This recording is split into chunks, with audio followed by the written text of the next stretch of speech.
Hello दोस्तों, कैसे हैं आप सभी। उम्मीद करता हूं आप सभी बहुत ही अच्छे होंगे। तो आज के इस वीडियो में हम पढ़ने वाले हैं क्लास 9th और क्लास 11th जीव विज्ञान का बहुत ही इंपॉर्टेंट टॉपिक जो है भैया पादप कोशिका और जंतु कोशिका में अंतर। तो भैया पादप कोशिका और जंतु कोशिका में क्या अंतर होता है इस वीडियो में हम समझेंगे और बहुत ही आसानी तरीके से आपको समझ में आएगा। तो चलिए दोस्तों अपने टॉपिक को शुरू करते हैं। तो यहाँ पे हमने लिख दिया है सबसे पहले पादप कोशिका और यहाँ पे लिखा है जंतु कोशिका। इन दोनों का हमने अंतर लिख दिया है, परंतु इससे पहले आपको जानना होगा कि भैया याद रखेंगे पादप कोशिका और जंतु कोशिका यूकैरियोटिक कोशिका के क्या होते हैं, प्रकार होते हैं। मतलब ये दोनों किसके प्रकार हैं भैया, यूकैरियोटिक कोशिका के ही प्रकार है। तो आशा करते हैं सबसे पहला पॉइंट आप समझे होंगे कि यूकैरियोटिक कोशिका के दो प्रकार होते हैं। पहला होता है भैया पादप कोशिका और दूसरा होता है जंतु कोशिका। अब आते हैं इनके अंतर पे एक एक करके हम डेफिनेशन जो अंतर है इनका डिफरेंट है इसको समझेंगे। तो सबसे पहला अंतर याद रखें भैया पादप कोशिका में कोशिका भित्ति पाई जाती है।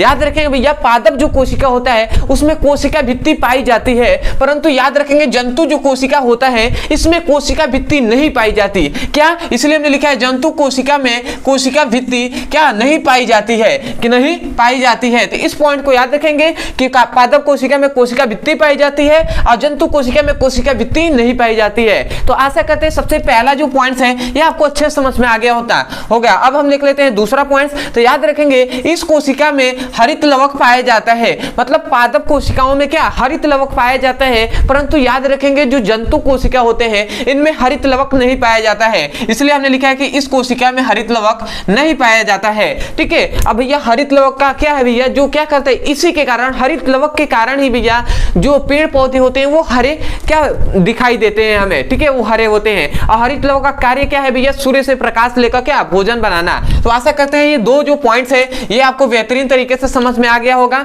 ठीक है, तो सबसे पहले हमने क्या बताया था कि कोशिका भित्ति हो जाती है पादप कोशिका में और जंतु कोशिका में कोशिका भित्ति नहीं होती है। दूसरी बात कि पादप कोशिका में हरित लवक पाया जाता है और जंतु कोशिका में हरित लवक नहीं पाया जाता है। ठीक है, अब आते हैं तीसरी पॉइंट। तो याद रखें तीसरा पॉइंट में कि जो पादप कोशिका होता है इसमें रिक्तिका उपस्थित होता है। ठीक है, मतलब जो पादप कोशिका होता है इसमें रिक्तिका उपस्थित होता है, परंतु याद रखेंगे जो जंतु कोशिका होता है इसमें रिक्तिका उपस्थित नहीं होता है। ठीक है, मतलब इसीलिए हमने लिखा है कि जंतु कोशिका में रिक्तिका उपस्थित नहीं होता है। मतलब इसमें जंतु कोशिका में रिक्तिकाएं नहीं पाई जाती हैं, परंतु भैया पादप कोशिकाएं में रिक्तिकाएं पाई जाती हैं। जो रिक्तिकाएं होती हैं वो पाई जाती हैं। तो ये तीन पॉइंट्स आपको समझ में आ गए होंगे। चौथे पॉइंट पे आते हैं।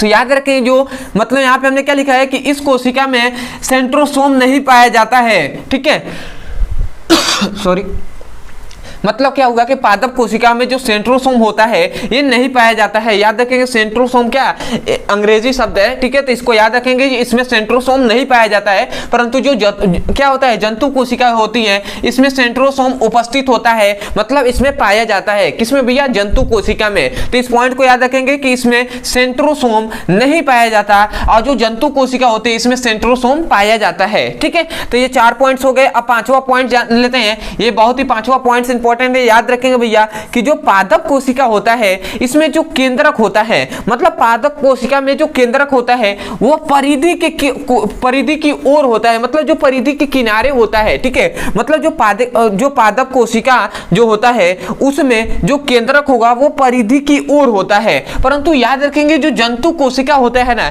इसमें जो केंद्रक होता है वो क्या होता है, मध्य में होता है। इसलिए हमने लिखा है कि जंतु कोशिकाओं में केंद्रक मध्य में होता है। मतलब जंतु कोशिकाओं के मध्य में क्या पाया जाता है, केंद्रक पाया जाता है, परंतु पादप कोशिकाओं के परिधि की ओर क्या पाया जाता है भैया, केंद्रक पाया जाता है। तो आशा करते हैं कि पादप कोशिका और जंतु कोशिका आपको अच्छे से समझ में आ गया होगा।